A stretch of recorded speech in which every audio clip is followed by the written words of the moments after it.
Okay, thank you. Yeah, you can hear all here now, yeah? Okay, good.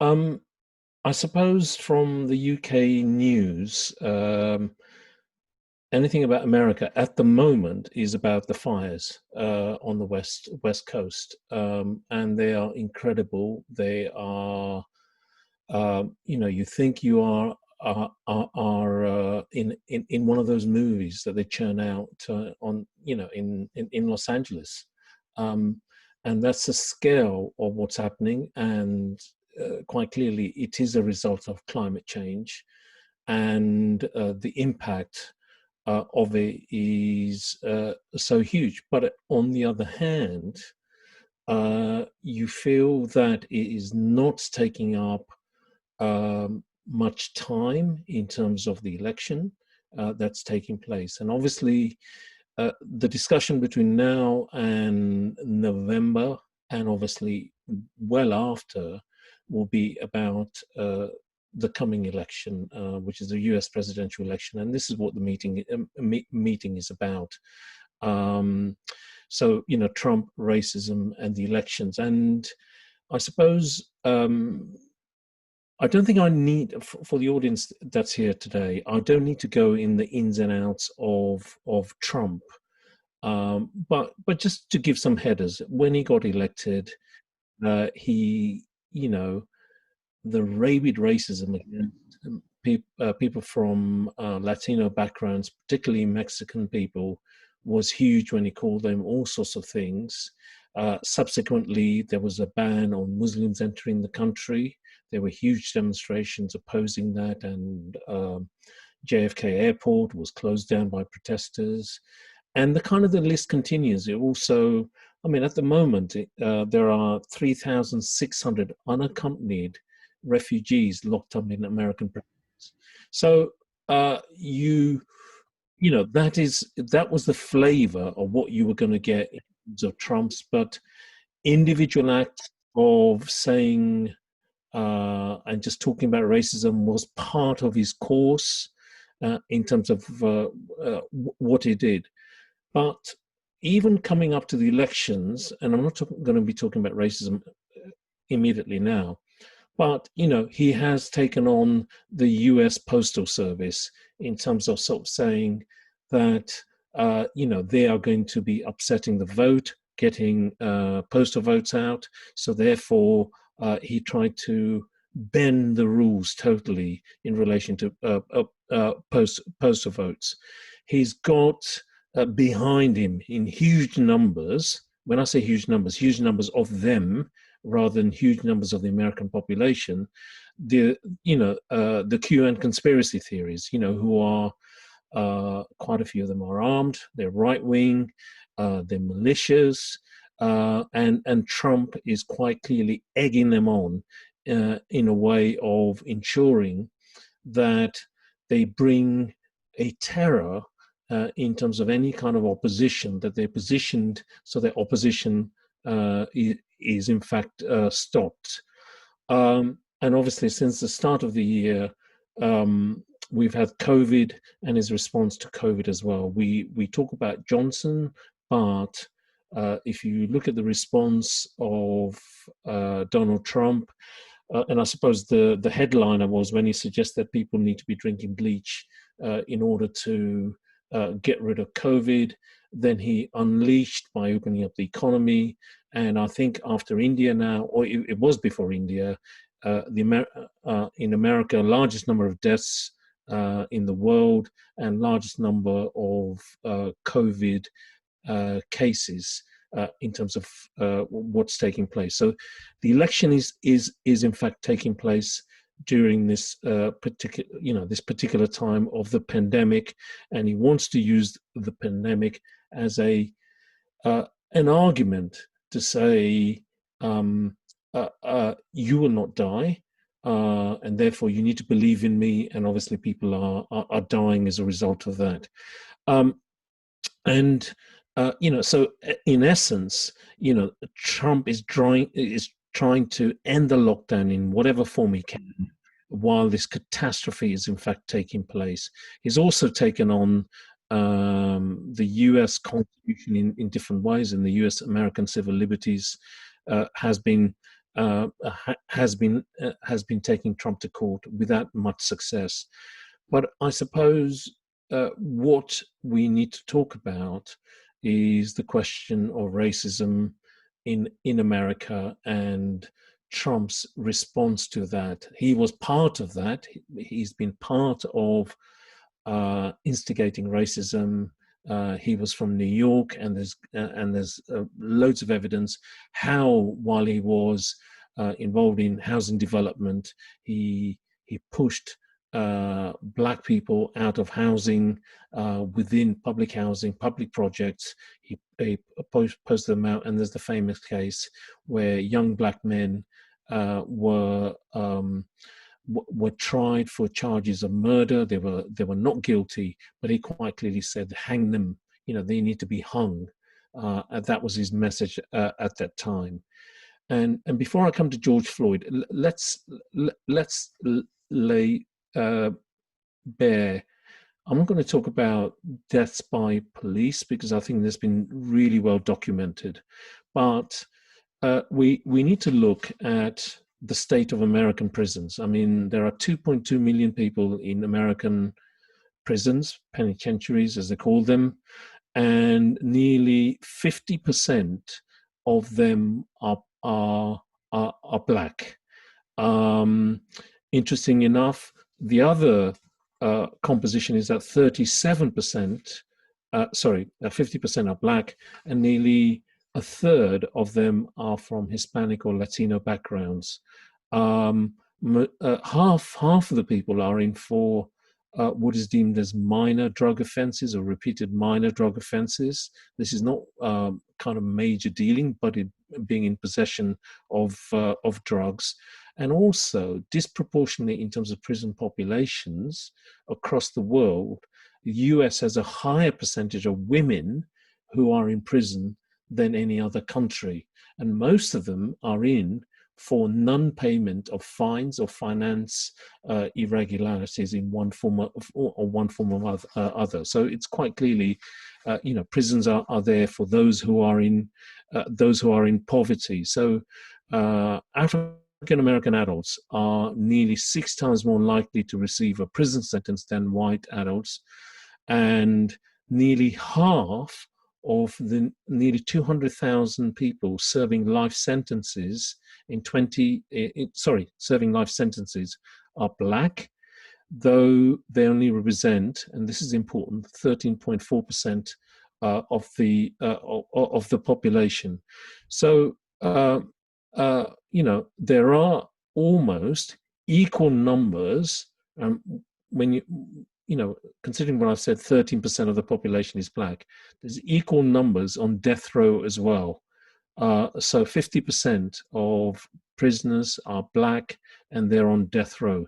So, but the racial imbalance over the number of years, and let's say take the last 10 years, and obviously we're talking about Obama coming in as well. Since Obama coming in, it's in fact increased. It hasn't gone down. If you get a chance, go and see the film Clemency, where it's laid bare in terms of what's taking place.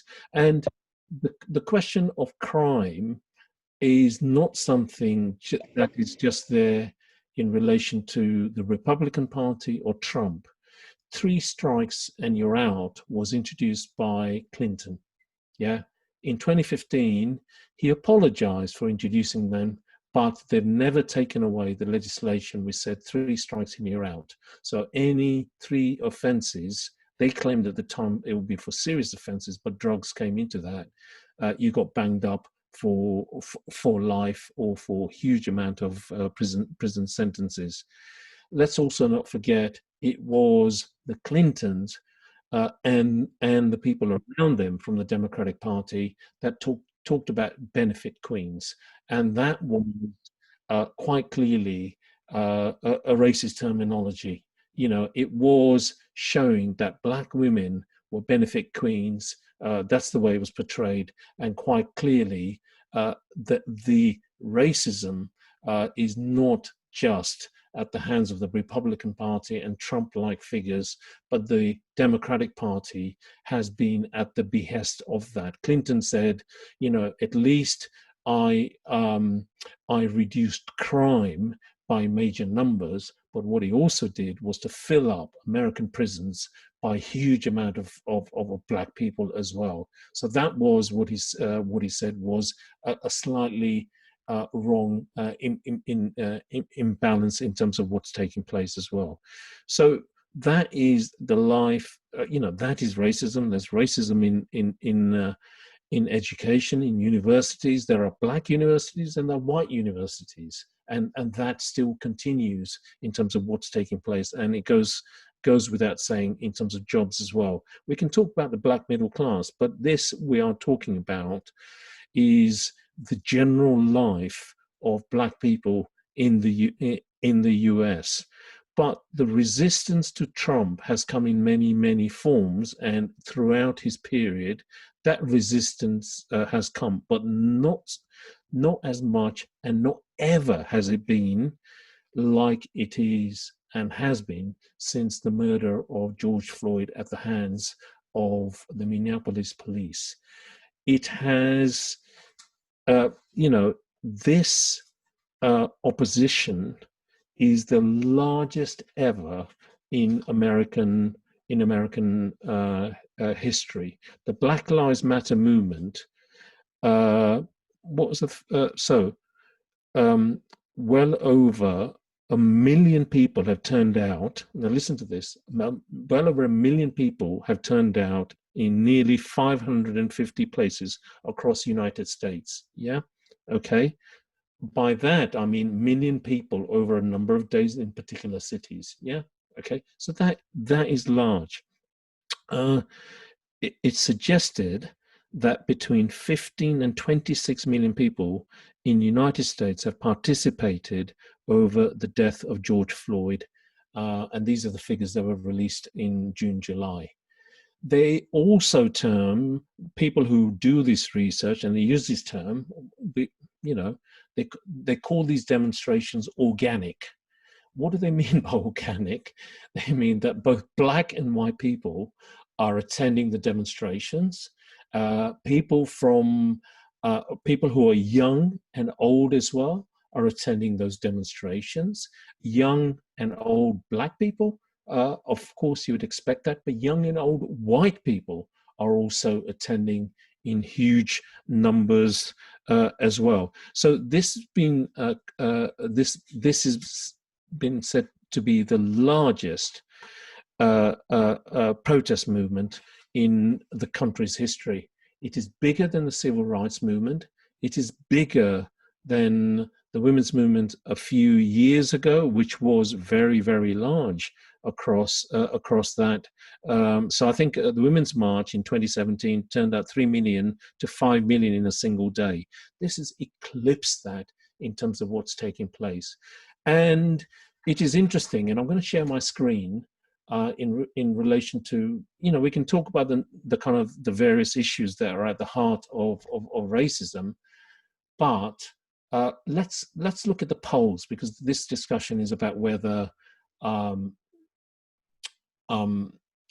is going to get in or not. Yeah, okay. Can you see? Yeah, just say your finger. Can you see clearly? Yeah. Yes. Yeah. Okay. So let's take what they term as swing states. Yeah. Okay. And if you look at the red is Trump. Okay, if you can see in color, and blue is Biden. Okay. So if you look at Florida here, and if you look at June, and Florida is a very important key state, yeah, in terms of whether Trump can win or not. When the protests were taking place, you can see Trump's tracker falling huge amounts. I mean, obviously fell around the time of COVID as well, and you can see this kind of block there as well.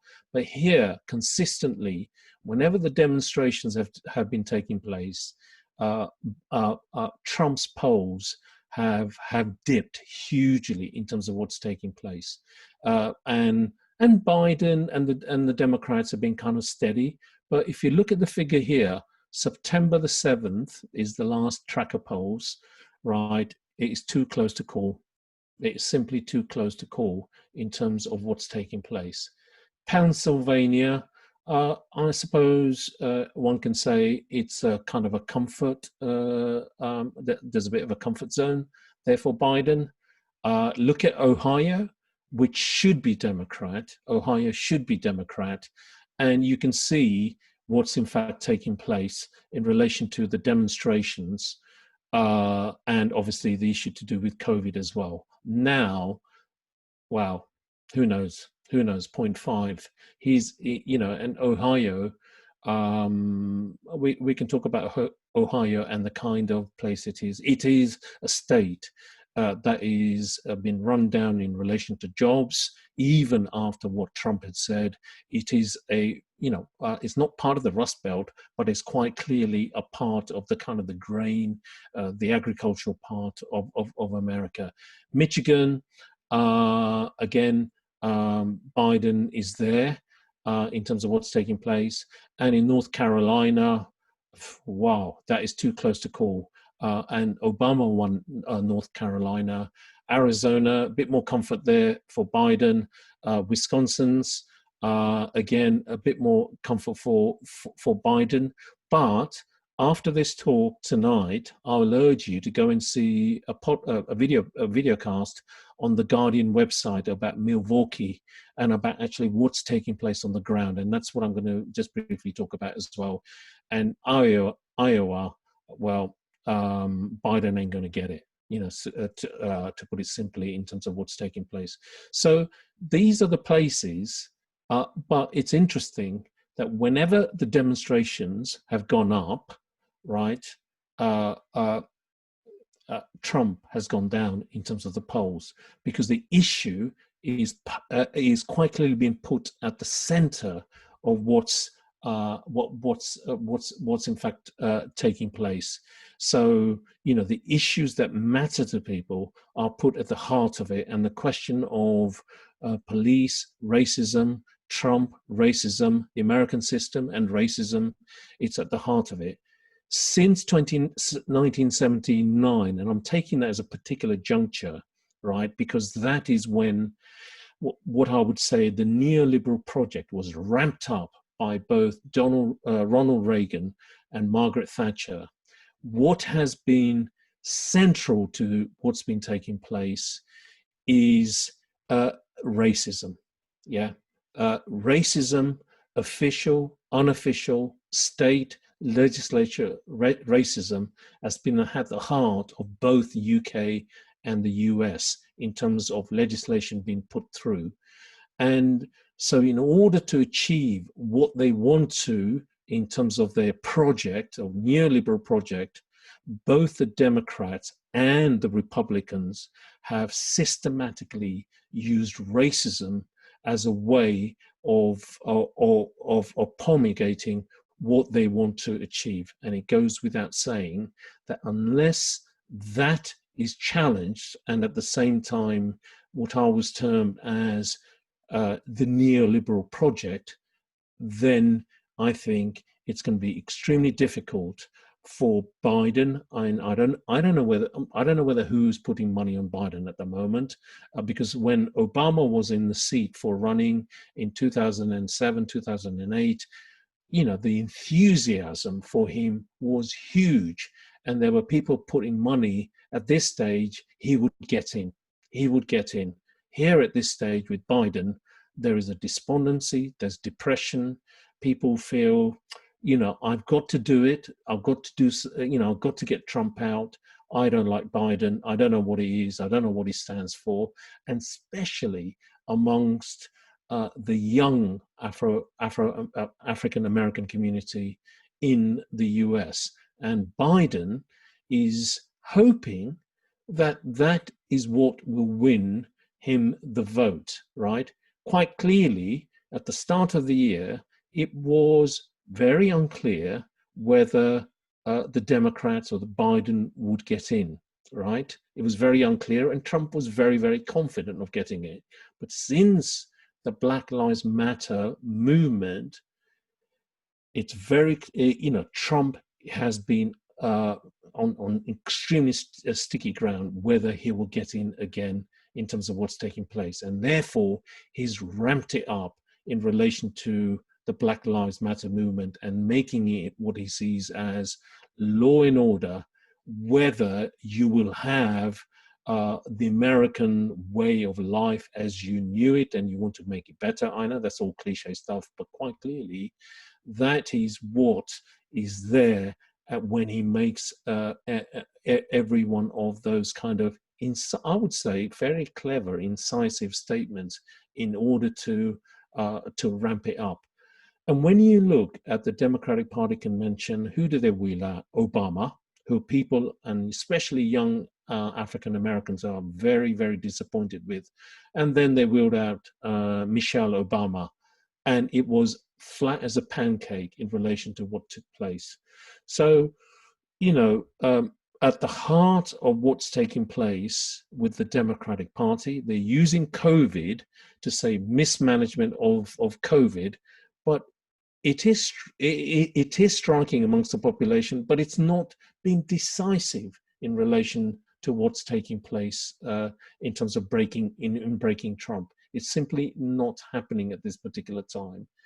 And so, when it comes to the election, obviously, I think, with Sanders, if Sanders had been, this would have been a completely different election process in terms of enthusiasm for him, and enthusiasm actually amongst young African Americans, because they saw Sanders and the kind of the call to change the economy, because most young people, most young African Americans, and obviously white Americans are on the edge of poverty when it comes to what's taking place in their lives. And he would have ramped it up in order to really challenge Trump. That didn't happen because the machinery of the Democratic Party wheeled out the old guard, and we've kind of seen that in the Labour Party. Both organizations are not the same, but quite clearly that was done, and they pulled the rug from under Sanders, and they're hoping somehow kind of wise sayings from the older white African American community will somehow get people motivated to go out and vote for Biden.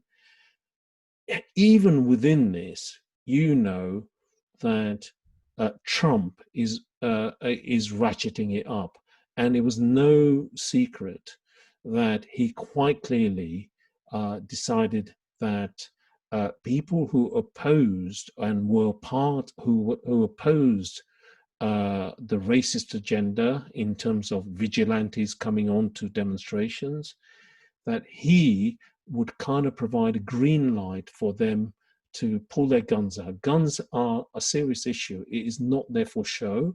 It is not there for posing. They kill people. And when they come with military grade guns on a demonstration, you know that they will fire. And that is what happened fairly recently as well. And when a Trump supporter who was there at one of Trump's rallies pulled out and killed two Black Lives Matter protesters, at the same time.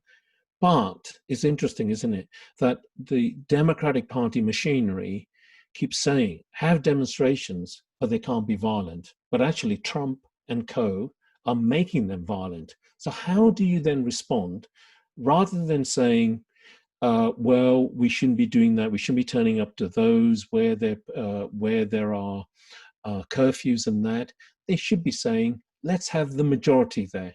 Biden, I will lead a demonstration, or the Democratic Party hopefuls will do that. It's interesting that also some of the left within the Democratic Party, and I'm talking about AOC, Alexandra Ocasio, um, uh, are not prominent during this election.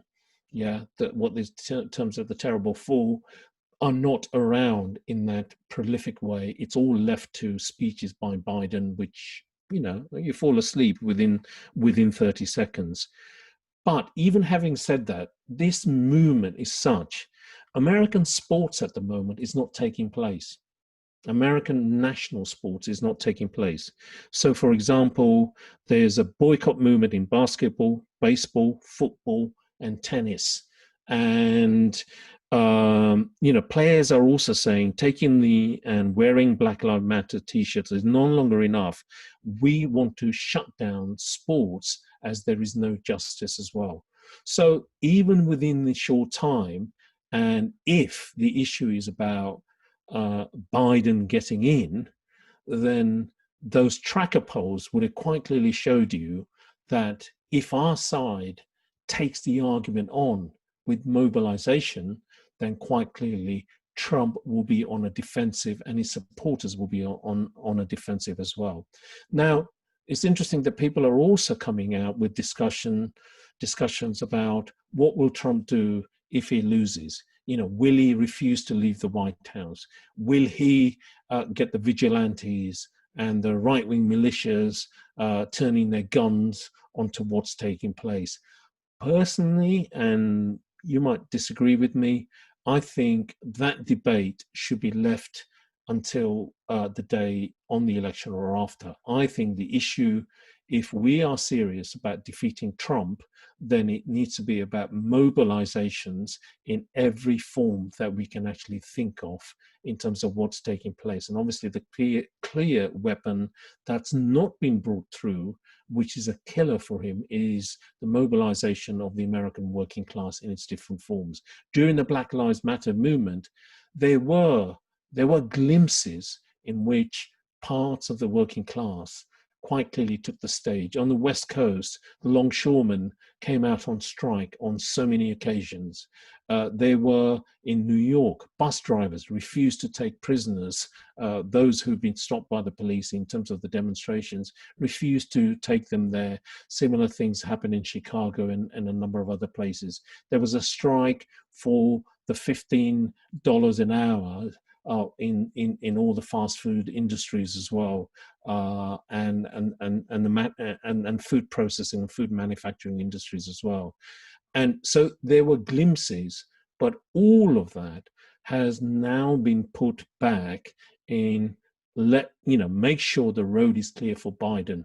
And hey, Biden does not inspire anyone, if inspiration just won elections, but there are so many grievances that at the bottom of and at the part of the American working class, which Biden does not want to address or is likely to address even after his election, and therefore there doesn't seem to be that enthusiasm to go out and vote. And the final thing I want to say is as well, if you got a criminal record in the US, then the chances of you getting the ability to vote are diminished, because each state in America has different regulations about whether you can vote. And so Al Gore lost can't remember what year it was, against George Bush, the election, or in Florida of all places, because of who could vote and who couldn't vote.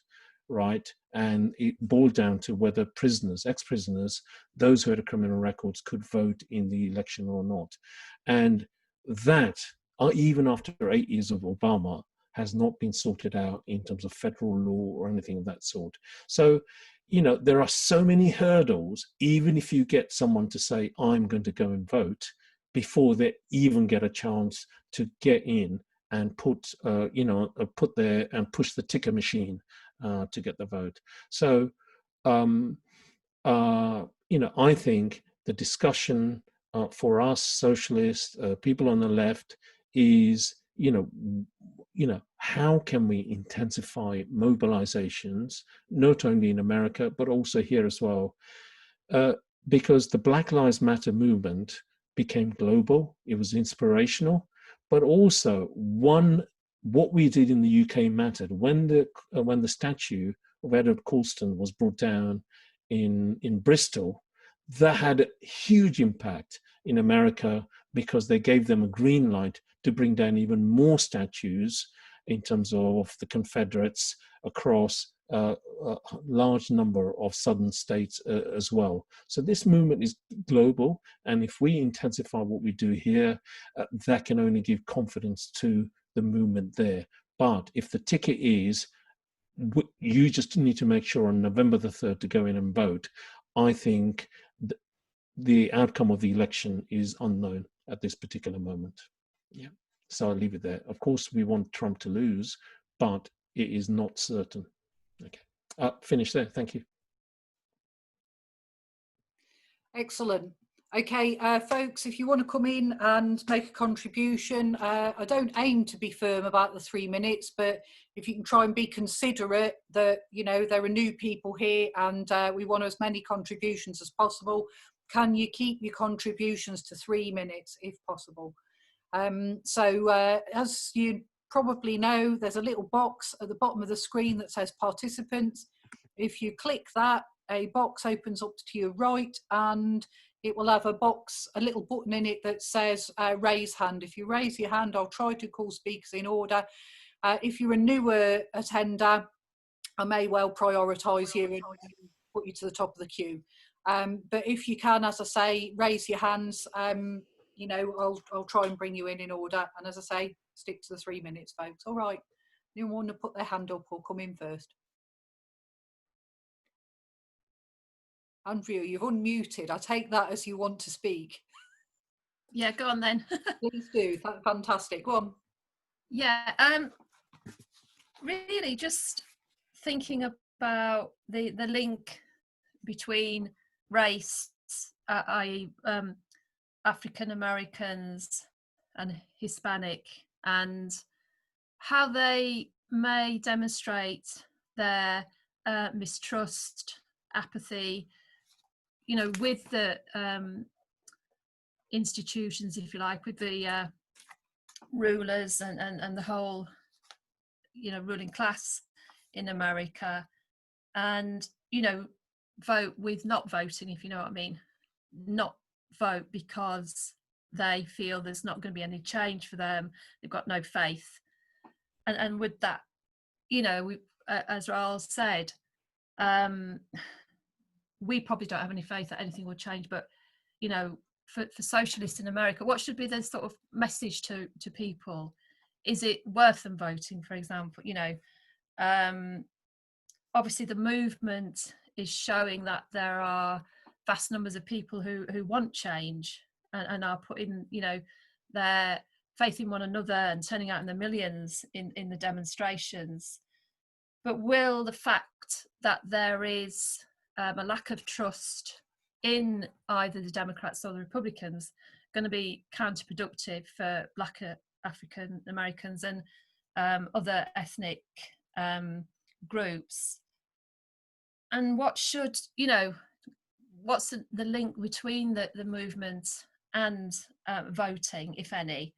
And do we feel through, you know, do we feel as socialists in this country and in socialists in America that actually people turning out to vote is going to make a difference?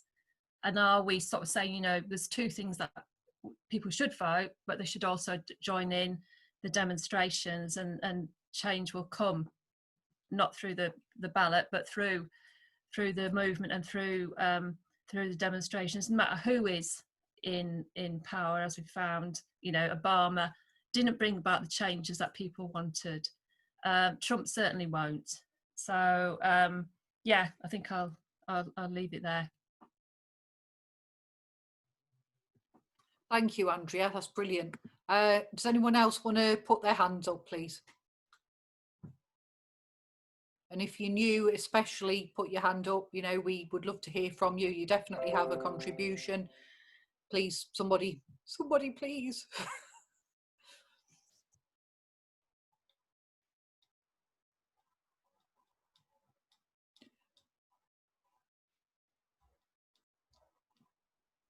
Mark has put his hand up. Come on then, Mark. Thank you. Can you hear me? You can hear me. All right. I think I'm going to have to start with Trump's racism.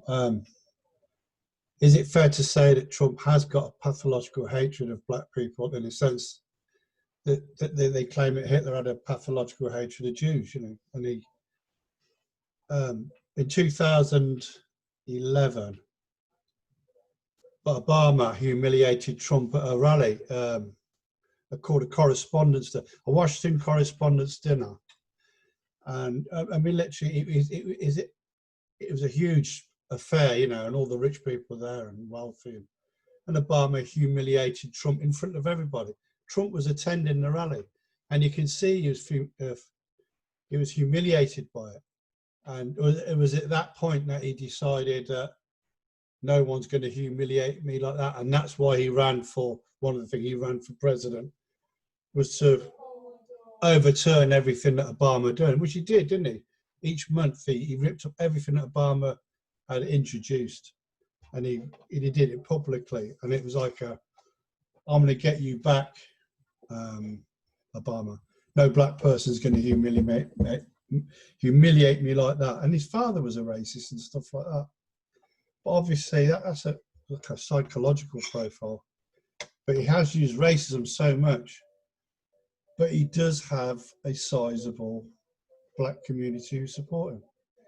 He claims that he's done more for everybody than everybody, isn't he? More for the military.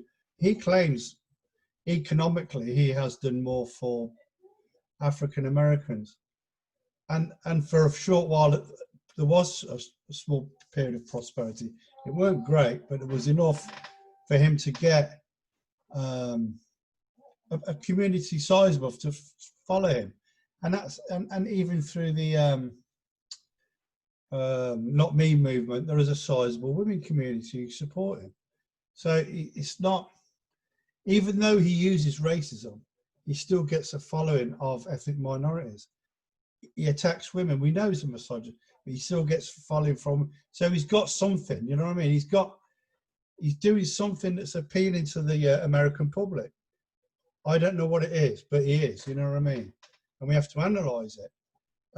Maybe it's because, and I have to return to this election. Richard Nixon did the same in the late 60s when the riots were taking place, the human rights, the civil rights movement, late 60s, the anti-Vietnam War movement was going on. Richard Nixon, I think, mobilised on that and says he's going to make the country great again. He's going to sort of bring law and order, and he won on that ticket. And Trump's obviously trying the same. When he was elected, he was trying to use the, America first, build the wall. He's going to turn America around. He's going to give jobs back to the Rust Belt, and that appeals to white working class people. I don't know if he's lost that leverage now, but what he's doing now, he's doing the Richard Nixon thing, I think. Yeah, he claims he's going to quash all the riots. The rioters are the ones, they're the bad people. He may win on that. I don't know. That graph you're showing you are quite close, and it's not, people are buying into it. The vigilantes are going out. They're not all right-wing nutcases, what we could consider it. There's a lot of white working class people are thinking, yeah, it's, I was talking to a client the other day and he says, I voted flipping Boris Johnson because I couldn't stand frigging about, I couldn't stand Jeremy Corbyn. Yeah, got me there, thank you, got me there. And that's what I'm thinking. Bin Laden doesn't. Bin Laden. The opposition doesn't inspire. He doesn't. He's just so. I think it's up in the air. I really do. Unless there's a working class movement, and I think you're right. What we do over here does matter. I think they are affected by what we do over here. So if you had a big rally against Trump, I think that would affect the politics in America. I think it will. I think they do care about how they're thought about around the world, and they want to be thought of as sensible, whatever. But I'll leave it there. He is a racist. There's no doubt about it. Trump is definitely a racist. He will use racism to win. He will use fear. He will use anything. But the opposition do look pretty weak to me. I'll leave it there. Bin Laden. No, Bin Laden. Leiden. I can't remember his name. Right, Andy, I can't tell if you're biting your nails or got your hand up. You have got your hand up, wicked, and you might have been biting your nails as well. So in you go. I have got my hand up. I can't do it on the iPad. Biden, yeah, Biden is time. Just think of that. Somebody said in the chat about it's funny that the Republicans are red and the Democrats are blue in America, but in a way, it's not really surprising because there isn't that much difference between them. Let's face it, the Republicans were the party of Lincoln and the victors in the American Civil War, and the Democrats were the Dixiecrats, the party of the South. And they only made a move to try and co-opt the trade unions and the left in the early part of the 20th century. Before that, they were a party of out-and-out racism. I always like to quote the Bill Hicks line where he's describing the American political system, and he says, well, I find the views of the puppet on the right hand to my taste. Well, I disagree. I find the views of the puppet on the left hand more to my preference. And you think, it's the same guy. It's the capitalist system just offering a false choice in America, Democrats and Republicans. It's not the same as here. We might slag off the Labour Party, but the Labour Party does represent a connection to organised working class, and it does at least feel the need to do something to rescue the mass of people from poverty and oppression and so on and so forth, although it often fails to do so. I just wanted to ask the question, really, because I can imagine, given what I've just said, the movement in America, to my mind, has been incredible. In Portland, Oregon, they were on the street, maybe they still are on the street, I don't even know, for more than 2 months, 60 to 70 nights against the National Guard or the federal troops that were brought in there, against all the attacks from Trump. Night after night, 7 nights a week, week after week, month after month, hundreds and thousands of people turned out on the streets of Portland, Oregon. And obviously that's not just Portland, Oregon. People have turned out all across America in incredible numbers and really faced up to the police and the bigots, the vigilantes and so on and so forth. Even though they know that those vigilantes have got carte blanche really to just shoot them dead. And, Kyle Rittenhouse in Kenosha just went home, went to bed and handed himself in the next day. No attempt made to arrest him whatsoever.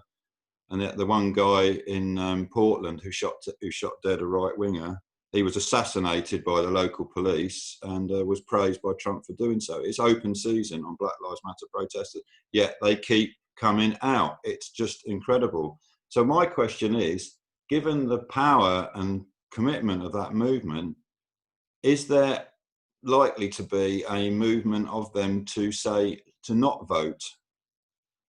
We always have it in this country when there's election from sort of cynics, but the Black Lives Matter movement have got far less reason to have any hope in Biden than just even the ordinary punter in America. Has that been an issue in America? Has anybody heard or read about that? Thanks, Andy. Ian, you're next. Yeah, I think it's a few points have been touched upon, but I think no matter who wins on either side, there's not going to be a consensus, or there's going to be a lot of people unhappy because both sides are very similar. Biden and Trump are very similar in a lot of ways, aren't they? And like I said, I think Andy picked up on the Portland, Oregon. I've been keeping an eye on it most nights. It's still going. I think it's like up to 90 days now. They've been doing it for about 3 months. So they're still going, and it's not just Portland, Oregon. It's most major American cities. There's riots and protests going on, but it's kind of not really put in the media. It's more like live streams. But I know no matter what happens in the election, it's not gonna solve a lot of the underlying issues what's going on right now, because the Black Lives Matter is just kind of a portion of what's going on in the US of inequality. It's kind of raised its head of what actually is happening in the US, and it's been boiling to the surface for a long time. And it's not just the US, you know, it's the capitalist system, but right now, I think a lot of the world, including the US and the UK, it's reaching a point now where things are ahead, aren't they?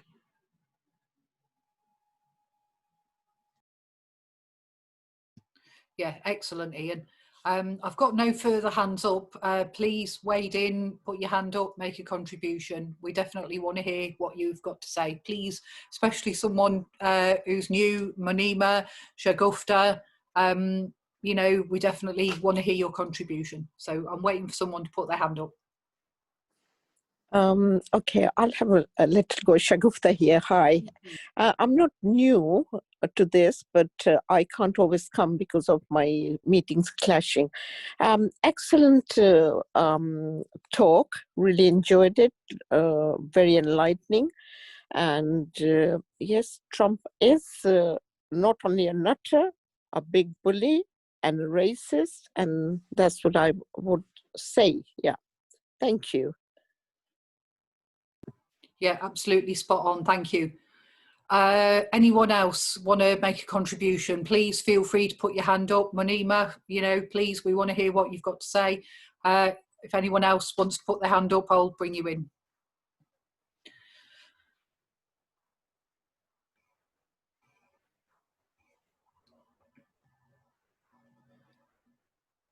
Anyone want to wade in? Is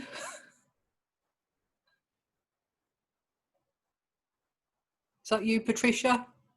Okay, yeah, hi everyone. Thank you very much, Rahul. That was really great talk. Really informative and interesting. I recorded again some of they're always so continually depressing, aren't they, the figures? Always wildly disproportionate figures on death row and in prison generally. You know, the race divide is always dramatic and never seems to alleviate at all.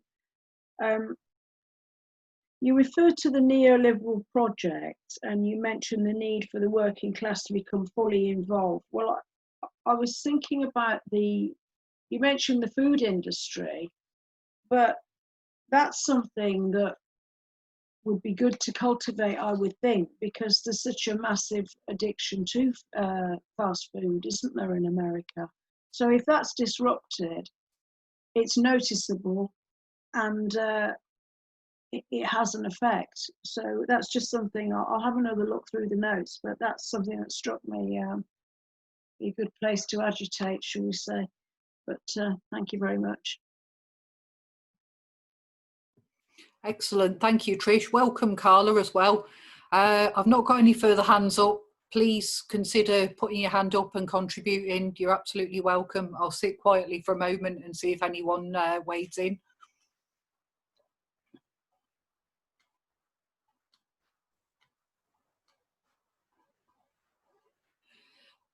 If you're not going to wade in, I'm going to bring back the speaker.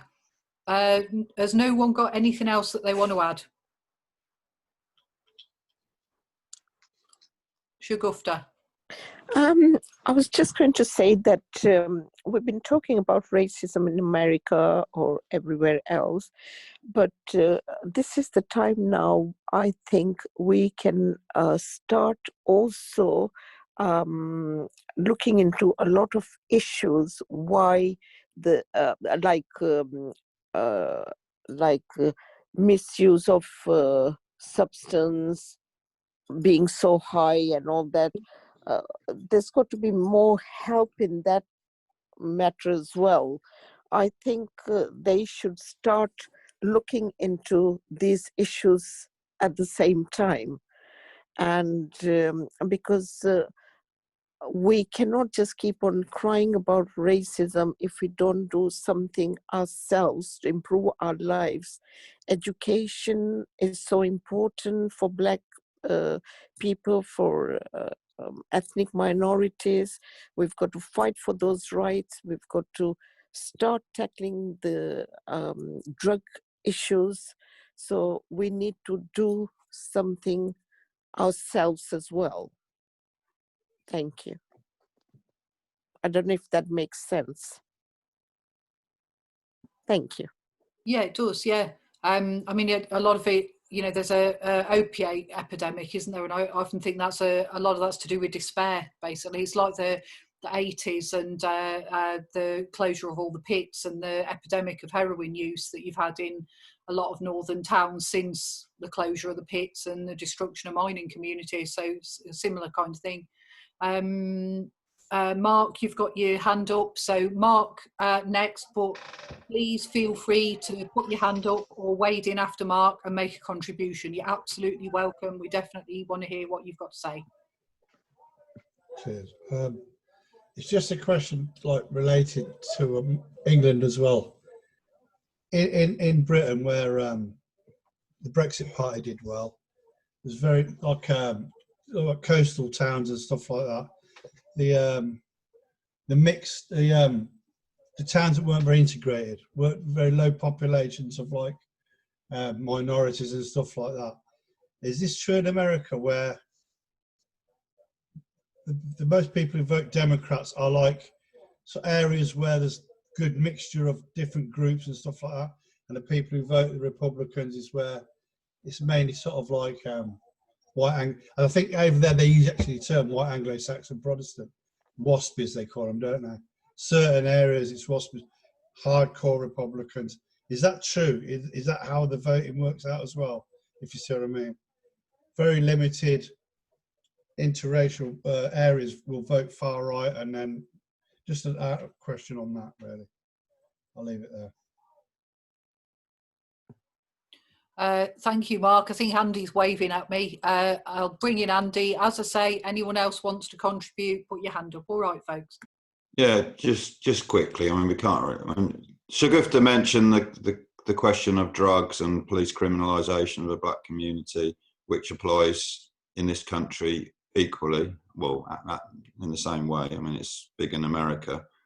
We just don't often. The police don't often shoot people for these things, but there's a terrific amount. You know, the stop and search in majority black areas in London during the lockdown was massively disproportionate.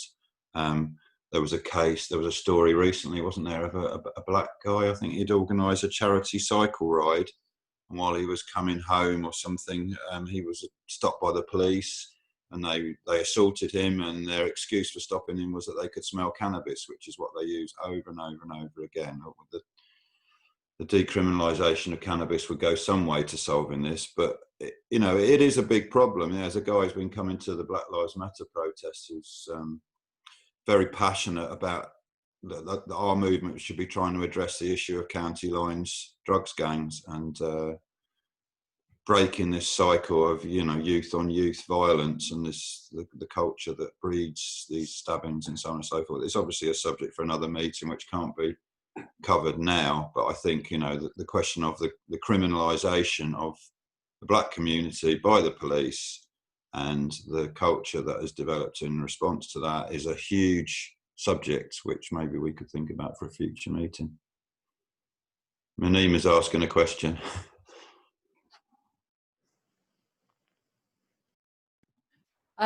Manima, do you want me to read out your question, or do you want to read it out? You're absolutely welcome to read out a question. The chair will try and address it.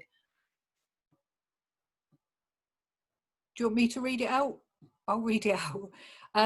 Munima, his question is, do you think the new agreement between Israel and some of the Gulf countries will help Trump win the election? Okay, and the chair will try and address that, hopefully. Does anyone else want to come in and make a contribution? Patricia, you've got your hand up. Go on.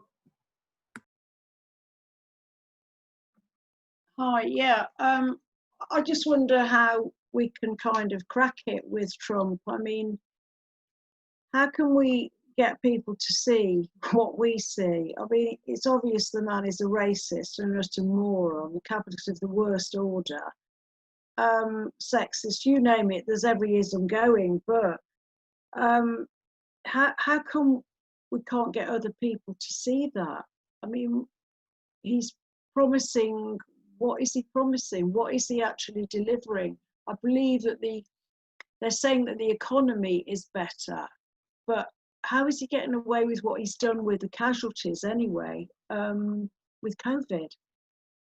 I mean, these are the kind of staggering things we see, and far more. But why aren't the American population seeing them? Why are they going along with this populist fantasy?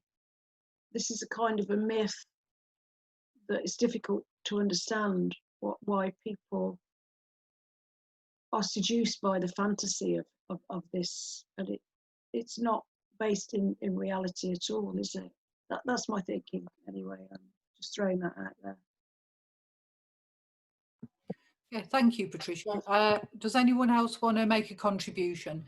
Either put your hand up, or if you just want to wade in, just wade in, that's fine. And if not, then we'll go back to the speaker. Ian, you've got your hand up. So Ian. Yeah, I just want to respond to what you said, that that do people not see that he's racist? Unfortunately, they do, and that's why people do vote for him. All the bad stuff he says, people like it, and that's the problem. That's what needs to be undone, is that he appeals to people, and the fact that he appeals to people is more disturbing than people not seeing it. To me, that's my opinion anyway. Thank you, Ian. Does anyone else want to, as I say, I have to keep saying this, no one's got their hand up. Put your hands up. It's fine. If you want to wade in or put your hand up or whichever, please come in and say something. Carla, you haven't said anything yet. You're welcome to, yeah?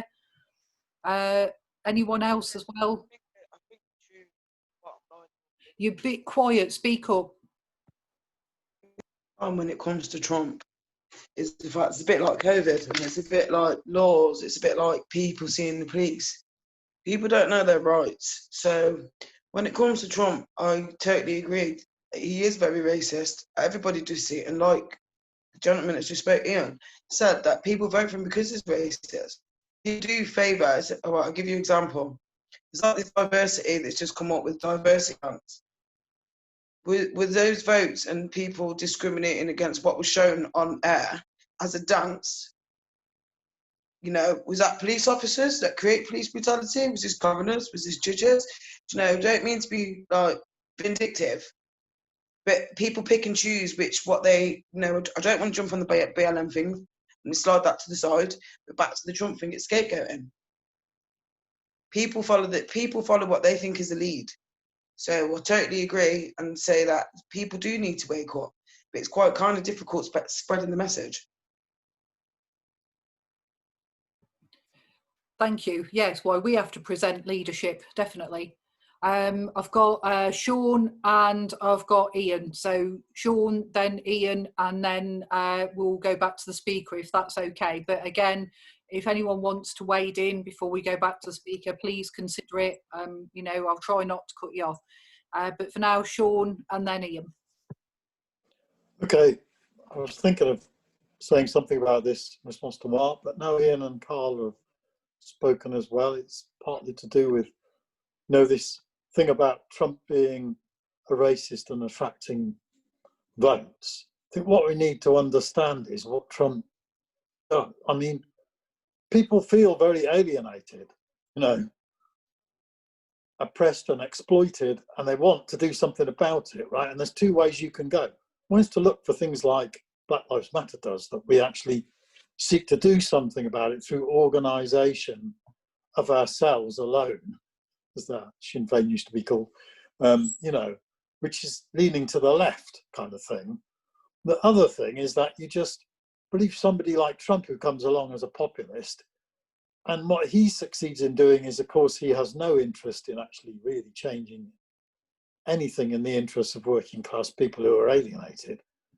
But what he'll do is offer them a chimera, and also he'll base it on all the worst backward elements, you know, of what people feel, you know what I mean? And say, I'm with you. You feel that the establishment says there should be limits on what you can say, you know, that, or what you can do, or you be accused of racism, right? I'm against any of those limits, you know, I'm with you, I'm representing you. And he appeals to all the backward worst sort of elements. Doesn't necessarily mean, I don't think, that everybody who votes for Trump votes for him because he's a racist. Obviously, there are substantial numbers of people who do. But I also think there's substantial numbers of people who vote for him, not because he's a racist, but because despite his racism, you know, what they like about him is they believe that in some ways anti-establishment, you know. And when Black Lives Matter is holding a huge protest and showing what a really anti-establishment force looks like, I think that helps to explain why Trump's vote goes down, you know, and the vote for an alternative goes up. But unfortunately, of course, Joe Biden clearly doesn't represent any alternative either. And he hasn't even got any kind of fake story like Trump tries to present, that he is an alternative. He's just saying we need to go back to common sense of what we've had before. It's not offering you anything else, you know, in the same way that the Remain campaign totally failed to oppose the populists right here in the UK. I know there's differences, but, you know, that's the problem, isn't it? That the neoliberal establishment has no solutions. So when people are looking for something to fight back with, either they're going to move to the left or they're going to move to the right. When we're on the streets, when we're organised, when we're fighting in the workplace, what have you, we can be a pole of attraction that's bigger and reduces the impact that, you know, an idiot like Trump can have. But, you know, it doesn't mean that all those people that vote for him necessarily are voting for racism. I think a minority of them are. And I also think some of those that are voting for him, who are not out and out racist, could, you know, with a real left-wing candidate and movement, like Rahul said, if it had been Sanders, could have made a difference, you know, and some of those people could have voted for Sanders. You know, there are people who voted for Obama that voted for Trump. We know that, you know. It's just when Obama was a hopeful, you know, thought, he said, you know, we can change things, we can, sort of thing. And people voted for him. White people, lots of white working class people voted for him, you know. So racism, it can be challenged, and we shouldn't think that all people that Trump vote are irredeemably racist, you know, despite the fact, obviously, Trump is. Okay, thanks a lot. Lovely, thanks, Sean. Ian, you're our final speaker, and then we'll bring in Raoul again. Yeah, can you hear me now? Yeah, it's on. Yeah, I think a lot of what I was going to say was just said, but it's an obvious thing when you don't have a lot of substance like Trump. It's mostly just sound bites. It's like Hitler. He borrows a lot of things from people. Like, he borrowed a lot from the left, didn't he? Hitler. He borrowed a lot from the communists. He stole a lot of things, and that's what Trump says. He says he's going to drain the swamp. He says he's going to do this. It's all populism, isn't it? There's nothing actually there, but playing on people's fears and people's. Well, I mean, America and the rest of the West has gone through 10 years of recession plus, and the failings of neoliberalism have been, you know, building up for a while. And now this election, you've got him, or you've got Joe Biden, which is the same again. And it's just this vicious cycle, which I don't know what's going to take to break it, really. That's pretty much it. Thank you, Ian. So, Raoul, do you want to come back in and sum up and address some of the questions? Thank you. Yeah, I'll try and address all the questions, but unlikely. And do you know what? See, one of the reasons that Obama got elected, and he was black, and he had a huge amount of support amongst white working class voters as well. One of the things he talked about was healthcare. Healthcare was one of the key indicators, and it then became the whole issue about Obamacare. Yeah, that was the fight, and that's what the Republicans pulled him down on. He didn't fight. He didn't get the mobilizations in terms of what's taking place. If you look at Biden now, he's offering nothing, right? And if you think that you've just come out of the worst health for any people in America at the moment, in terms of what COVID has done, right? We don't know, you know, it is, you know, when you start looking at the figures, if you see what took place in New York, yeah, COVID first started in a big way in March in the US, it totally decimated huge areas of people's life, and it obviously hit both black and white working class, but disproportionately it hit black people hardest in terms of what's taking place, because they were at the poverty end. They didn't have healthcare insurance. They worked in jobs that did not provide that kind of health insurance and everything like that. So they were in those projects and they died, simply as that. And if you think about turning it around, you place that as a number one item to say, this has to stop. COVID is terrible. This is what's happened. But do you know what? People behind the healthcare system in America are responsible for what's taking place, and this needs to change fundamentally. That is what should happen. That is not what is happening at this particular time by Biden. And as Sean has said, and other people have said, nothing has been offered. I mean, what is being offered in relation to what's taking place? So that sets a tone. But Trump's presidency has ignited the largest ever opposition in any particular time, right? And we're not talking about the Black Lives Matter movement, but from the day he got elected, there's been constant opposition up and down the US. Let's not forget, within 12 months across America, town hall meetings were being organized where there were huge town hall meetings where they said we need to remove Republicans, etc. And the Democratic Party said that's the way to go forward, but don't go any further than that. You have to get a Democrat elected in the Congress or Senate election. They didn't achieve that, then they just stopped. There's nothing else you can do. So the whole issue has been you cap it at electoral politics and nothing else in terms of what's taking place. And the terrain for Trump is not necessarily is everything else. That's where the argument is won and lost in terms of what's taking place. So COVID hits key workers. Who are the key workers? Amazon has made the largest amount of profit, of any organization during the pandemic, right? And obviously they're not paying tax or anything like that. And Biden could say they should be paying tax, goes towards the health system and all of that. But who kept Amazon going during that time? Who kept Amazon going in terms of that? Who is keeping the tech industries going, who are making a huge amount of profit at this particular time? Okay, Apple is making a lot of profit, but who bloody gets the iPhones into those shops, right? Who parcels them? Who packages them? When they come across from China, they're offloaded in San Francisco, then they're driven across the country, all that kind of stuff. And they're at the heart of it. And is Biden winning the hearts and minds of them? No, in terms of what's taking place. I would urge you to go and see that Milwaukee video on The Guardian in terms of actually what's happening. So in Milwaukee, they're saying, why isn't anyone here from the Democratic Party, right? They've got a local black official who is Democratic, but they're leaving it up to him. The Democratic Party is also the party of the rich, yeah?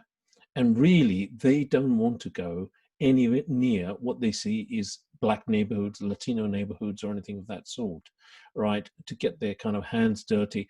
And the cry from all those places, and also places in Ohio where the majority are kind of white. And I just want to say, majority of America is white. Yeah, there are a large settler community. They are white. 13%, 14% are black. Then obviously we got a largest number of people, Latino, Hispanics, but the majority are white. But there is segregation, so that plays a big role in terms of what's taking place. But can we overcome this segregation? I'll tell you what. You look at the figures for the Black Lives Matter movement in terms of what's taking place. Just give me a brief second. I'll find it. Right? Okay. Who is protesting? They said in the United States. They say unlike the past Black Lives Matter protest, nearly 95% of counties that had a protest recently, the majority were white. Yeah, the majority were white. And nearly 3/4 of the counties are more than 75% white. So even in the white areas, the majority of people who demonstrated were white for Black Lives Matter movement, right? And I think, that is an issue that we need to grasp in terms of what's taking place. So even during the 60s, they were not able, the anti-establishment movement, the civil rights movement, the women's movement, the anti-war movement were never able to generalize at the level that the generalization has taken place at this particular moment around the Black Lives Matter movement.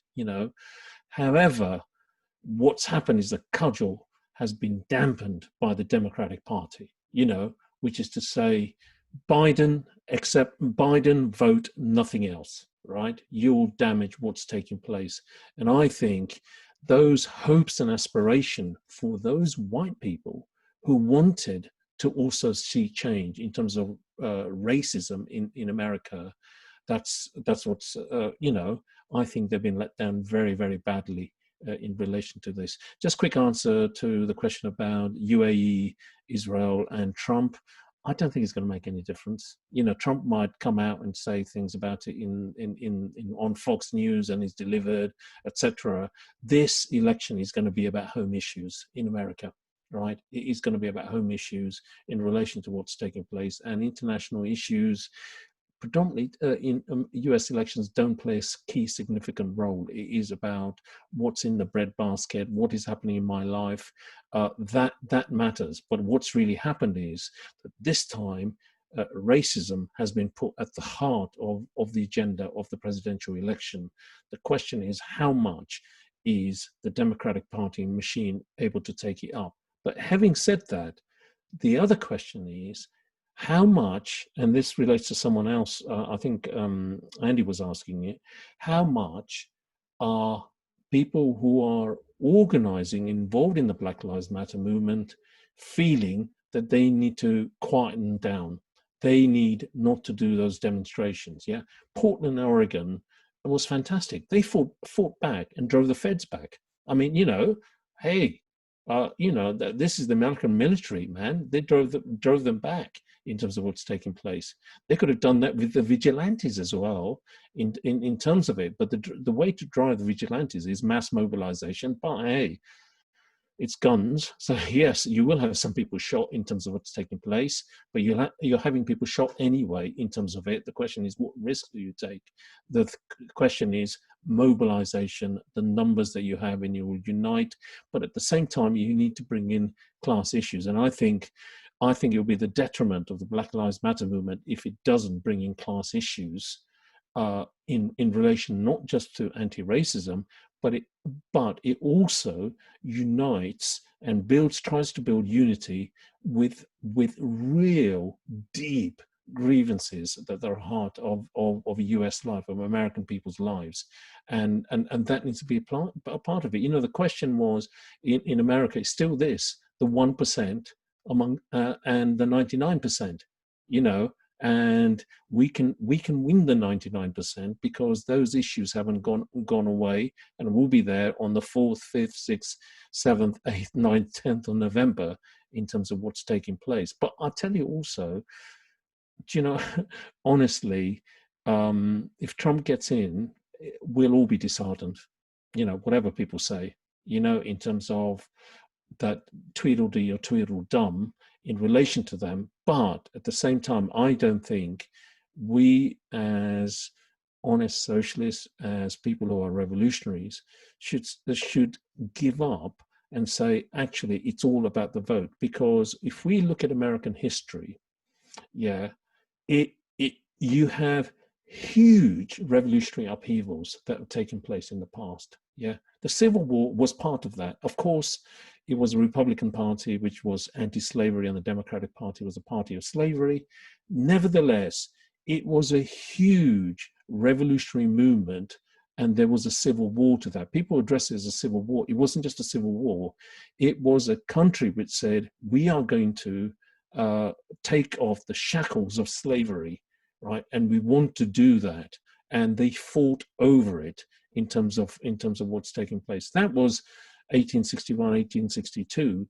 But let's not forget, in terms of other movements that have taken place in America, they are wide and big in terms of shifting political debates as well.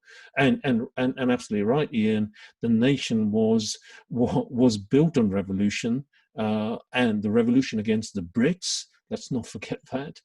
And liberty, equality, fraternity happened to be a part of that. But quite clearly, in the Constitution, they obviously decided that black people wouldn't be part of it in relation to that. Hey, that's another issue for another time in terms of what's taking place. The final thing, yeah, we do need discussion about what's taking place in Britain, about Brexit Party, the coastal towns, etc. But I think that's for another day. But it's important. But it should be said, those are communities that have been left behind.